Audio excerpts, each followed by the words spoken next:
Hey guys, back with another video. Thank you for everybody who watches these videos, even if it's just one. Uh, so I wanted to bestow onto you guys this visionary of the difference between a religious person and a lukewarm person, because I feel like sometimes they're considered the same thing. And I think if you really believe it, you meet a lot of religious people that are actually on fire for whatever religious belief that they have. And then you meet a lot of cold-hearted, hardened hearts of lukewarm Christians, and you think, how is that possible? And I'm going to give you this visionary that was given to me uh, just out of prayer. And man, it made so much sense that I was like, that's that's crazy. So imagine you're at this campsite and behind you is uh, enemy territory.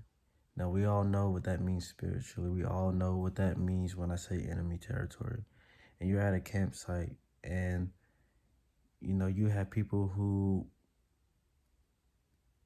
are interested in the topic about Jesus, in the topic about God, the devil, angels, demons, people who are interested in the topic about just the supernatural, people that love law, people that love order, your religious people, people that love structure.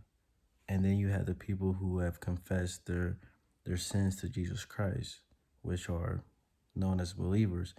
But then you notice they don't live they live a hypocritical life, which makes them lukewarm. And behind you, you notice that the lukewarm people are always by the fire, but they never start the fire. They never help build the fire. They never help truly to be an asset or a resource to the multitude. And you always catch them putting out the fire, and then you don't see them for a while. So the visionary that I was given to me was, you're at lukewarm people are more likely to go to the enemy territory and get their fill, whether it's men, women, both, food, drink, entertainment, uh, whatever that the enemy territory has to offer. And then sometimes those lukewarm people make it back to the campsite with the multitude. But then sometimes those people they don't, and it could be because they're in ecstasy, or the enemy comes to steal and kill and destroy, and they get taken out that way. And um, what was really pressing on me, and I just want to make sure that you guys are following me, is that just because you are a lukewarm Christian that makes it back to the campsite doesn't mean that you're a part of the campsite anymore.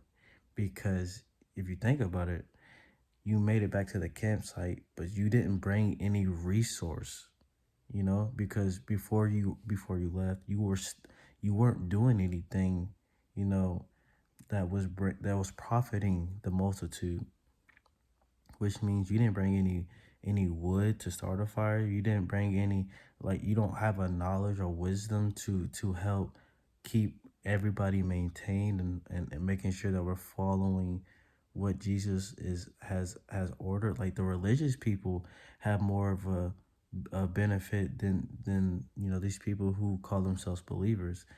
You have not brought a asset, or even a revenue. You've only brought liabilities, which is the sin that you've carried from dabbling with the enemy again. And so what I wanted to realize is that, to know if you're really following Christ, or you're just interested in the topic of Christ, you have to first ask yourself, am I a religious person that understands the purpose of principles and order and laws and rules? Or am I someone who has confessed my sin to Jesus Christ? And yes, that is the very defining factor of what I'm saying. Am I a person who has confessed that Jesus Christ is not a religion? He's not a fantasy. He's not something that sounds good, looks good, smells good. He actually is the essence of good. Have I confessed my sins to him and have been falling way subpar knowingly, and I just don't want to care about my actions because I feel like, or I think, instead of actually asking God to know. So I hope that guys, I hope that this video, sorry, uh, resonates with you. I know there's gonna be somebody that watches this that's gonna say that I'm contradicting and I'm not making sense. But if you just take time to just really pay attention to people that are religious and people that are lukewarm, I promise you, you'll see the difference between hot for foolishness or cold for foolishness. And then you have lukewarm people who are hot nor cold because they choose certain days and times and hours and moments, to remember who their savior is, who their Lord is. So I hope you guys eat from that. May the Lord bless you. You guys have a beautiful day today, and until next time.